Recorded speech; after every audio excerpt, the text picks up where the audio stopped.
गठबंधन में अब कांग्रेस को ही बाहर का रास्ता दिखाने की तैयारी हो रही है। आम आदमी पार्टी और टीएमसी साथ आ गए हैं और ये फैसला लिया जा रहा है कि कांग्रेस को बाहर कर दिया जाए इंडी गठबंधन से।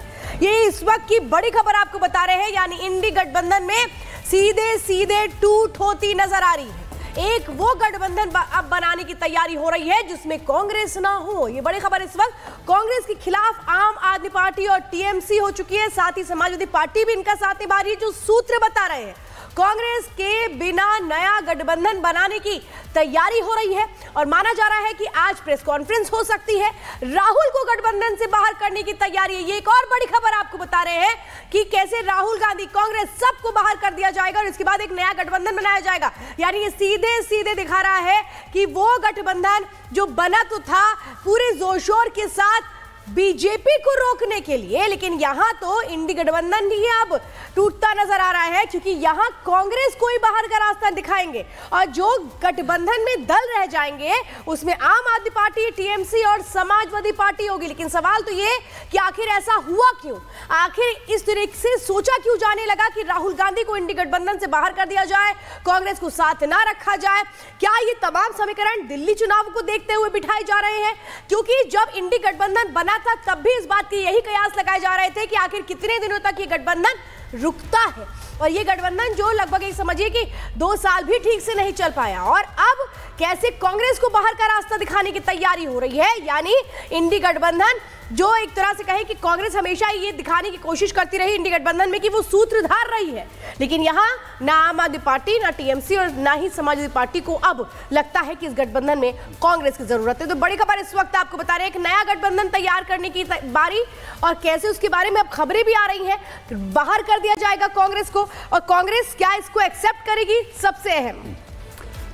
बीजेपी प्रवक्ता शहजाद पूनावाला इस वक्त हमारे साथ यहां पर जुड़ रहे हैं। शहजाद, बड़ी बात यह है कि जो कांग्रेस पार्टी सूत्रधार खुद को मान रही थी इंडी अलायंस का, अब उसे ही साइडलाइन करने की, राहुल गांधी को साइडलाइन करने की तैयारी खुद यहां पर कर ली गई है। 2 विषय, एक तो इंडी अलायंस में मिशन विशन कुछ है नहीं, केवल अपना अपना एम्बिशन, पोजीशन, कमीशन है। तो इसलिए उमर अब्दुल्ला के बाद, टीएमसी के बाद, समाजवादी पार्टी के बाद, उद्धव सेना के बाद अब नो कॉन्फिडेंस मोशन आम आदमी पार्टी का भी कांग्रेस पर है। पर क्यों? कल संदीप दीक्षित ने बोल दिया केजरीवाल फर्जीवाल है। इस पे मेरी 1 घंटे डिबेट भी हुई अर्नब गोस्वामी जी के साथ और उसके बाद आपने देखा होगा कि कांग्रेस के ही लोगों ने एफआईआर करवा दी केजरीवाल के खिलाफ। वो जो फर्जी उन्होंने योजनाएं शुरू करने का दावा किया है, जिस पर दिल्ली सरकार के महकमे ने ही एक जन चेतावनी निकाली है, उसको लेकर यूथ कांग्रेस ने एफआईआर कर दी। बताइए, तो ये कल तक हम साथ साथ है थे, आज हम आपके है कौन हो गए और एकदम अकेले हम अकेले तुम हो जाएगा इंडी अलायंस कुछ दिनों में। ये इंडी अलायंस है ही नहीं, ये पहले से ही अलग अलग लोगों की महत्वाकांक्षा थी कि मोदी को हराना है, एक हो जाओ मोदी को हराने के लिए, तो इसलिए साथ में आए थे। शहजाद, सवाल यह है बहुत अहम कि कांग्रेस खुद को लगातार पोर्ट्रे करती थी कि इंडी गठबंधन तो उसके बिना चल ही नहीं सकता, लेकिन यहाँ जो इंडी गठबंधन की और पार्टियां हैं वो कह रही हैं कि अगर कांग्रेस को रख लिया तो फिर हम नहीं चल सकते। तो फिर ये तो कहें कि जनता तो नकार रही है, लेकिन उनके अपने साथी जो इंडी गठबंधन का अहम हिस्सा थे वो भी नकारना शुरू कर चुके हैं।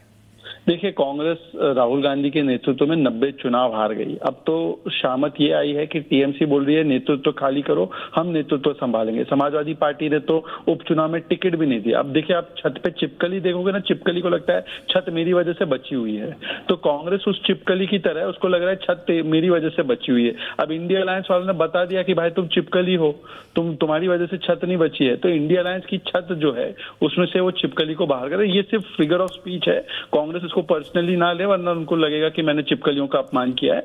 मैं सिर्फ क्लैरिफाई कर रहा हूं कि एक कहावत है कि छिपकली को लगता है छत मेरी वजह से बची हुई है, तो कांग्रेस की स्थिति इंडिया अलायंस में वही है। बिल्कुल शहजाद जी, जिस तरीके से आपने यहाँ पर कहा है, लेकिन यहाँ तो ममता, अखिलेश और केजरीवाल एक साथ आए और अब यहाँ तैयारी है कांग्रेस को ही निकाल देने की इस इंडी गठबंधन से। तो क्या यहाँ पर आगे की राह कैसी रह सकती है, इसको लेकर के भी अब तमाम कयास लगाए जा रहे हैं, आप कैसे देख रहे हैं इसको?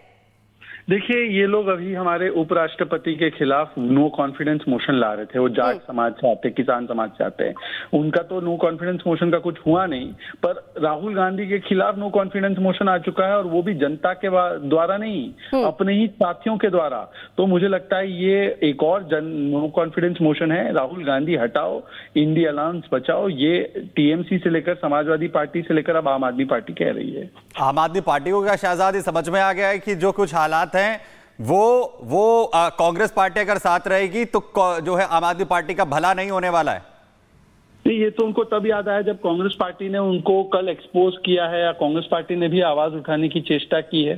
अब जब तक कांग्रेस पार्टी साथ में थी उनकी दिल्ली के, तब तक ठीक था, और कांग्रेस का ही तो वोट लेकर ये आम आदमी पार्टी बनी है। ये कौन सा वोट है? ये वही तुष्टीकरण वाला, वोट बैंक वाला वोट है।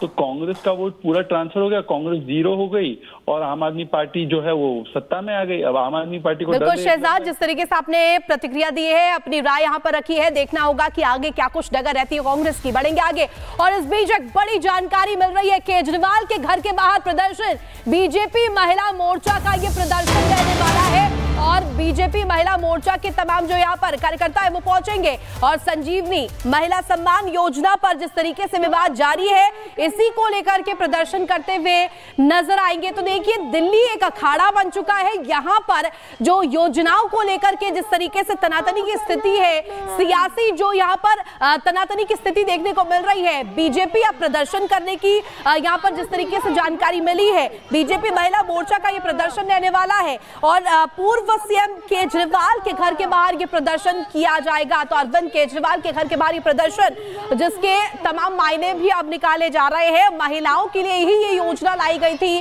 जिसमें सम्मान योजना में जो धनराशि है, जो कहा गया था, जो राशि उसे बढ़ा दिया गया था, 1000 रुपए से बढ़ाकर 2100 रुपए कर दिए गए थे, और उसे अब लेकर के बीजेपी जो है वो सड़कों पर आने वाली है। महिला मोर्चा का ये प्रदर्शन रहने वाला है। तो देखिए, वादों की जो झड़ी लगी है, और इसी के बाद जो सियासी तनातनी इस वक्त दिल्ली में देखने को मिल रही है। लगातार सवाल खड़े किए गए बीजेपी की तरफ से इस योजना को लेकर के, खासतौर पर महिला सम्मान योजना, संजीवनी योजना को लेकर के, जिसमें तमाम जो कह सकते हैं कि जो तमाम ओत प्रोत जो इसमें थे, जो प्रोज एंड कॉन्स थे इस योजनाओं को लेकर के, किस तरीके से अब आम आदमी पार्टी वर्सेस बीजेपी दिल्ली में देखने को मिल रहा है।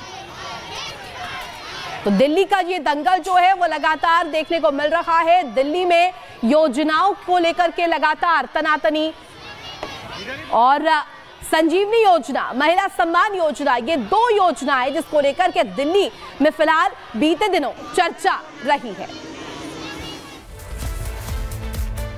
तो दिल्ली में केजरीवाल के घर पर आज सुबह दर्जनों इमाम पहुंचे। ऑल इंडिया इमाम एसोसिएशन के अध्यक्ष मौलाना साजिद रशीदी का दावा यह है कि कई महीने से सैलरी नहीं मिली। दिल्ली वक्फ बोर्ड से जुड़े इमाम ये कह रहे हैं कि 17 महीने से सैलरी नहीं मिली है। वो सैलरी की मांग को लेकर के केजरीवाल के घर पर पहुंचे, और क्या कहा सुनिए। मौलाना साजिद रशीदी इस वक्त हमारे साथ जुड़ चुके हैं। सर, आप लोग अरविंद केजरीवाल के आवास पर आए हैं। पहले तो ये था कि एक बड़ा प्रदर्शन होने वाला है, लेकिन अभी कुछ लोग ही नजर आ रहे हैं। परमिशन मिली है? नहीं, डीसीपी का रात फ़ोन आया था, उन्होंने कहा कि यहाँ धारा 144 लगी है, इसलिए यहाँ ज़्यादा लोगों को इकट्ठा नहीं कर सकते, नहीं तो आपके खिलाफ मुकदमा हो जाएगा। तो उन्होंने 10 लोगों को अलाउ किया है सिर्फ, इसलिए देखिए कितने लोग आते हैं।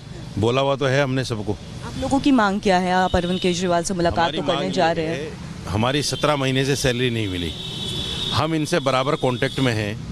पिछले 6 महीने से टाइम लेने की कोशिश कर रहे हैं, ये 6 महीने से हमें टाइम नहीं दे रहे हैं मिलने का, इसलिए हमें बगैर टाइम लिए यहाँ इनके पास आना पड़ा है जी। अभी क्या फिर आप लोग कोई फाइल वगैरह भी लेके आए? अभी बता रहे थे कि फाइल तो रखती है, जाते हैं, कई बार मांग उठती है, लेकिन वक्फ बोर्ड जो है एक फ़ाइल बनाता है बजट के लिए, जो रेवेन्यू जाती है, रेवेन्यू उसको पास करता है, फिर फंड आता है, उसके बाद में इमामों को सैलरी मिलती है। वो फाइल पिछले 6 महीने से बराबर चक्कर काट रही है, करीब 50 मरतबा दिल्ली वक्फ बोर्ड वापस आ चुकी है।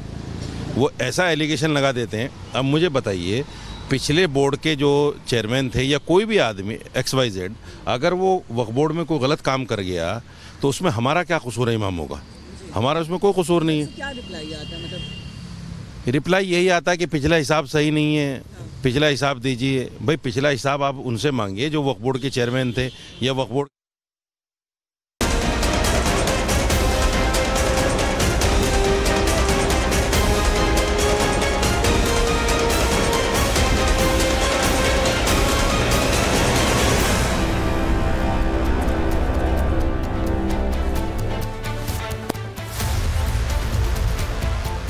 और वहीं इसी बीच आपको बड़ी अपडेट बताएं, बांग्लादेशी घुसपैठियों को लेकर देश भर में बड़ी कार्रवाई इस वक्त की जा रही है। आपको बताएं कि अलग अलग जगह पर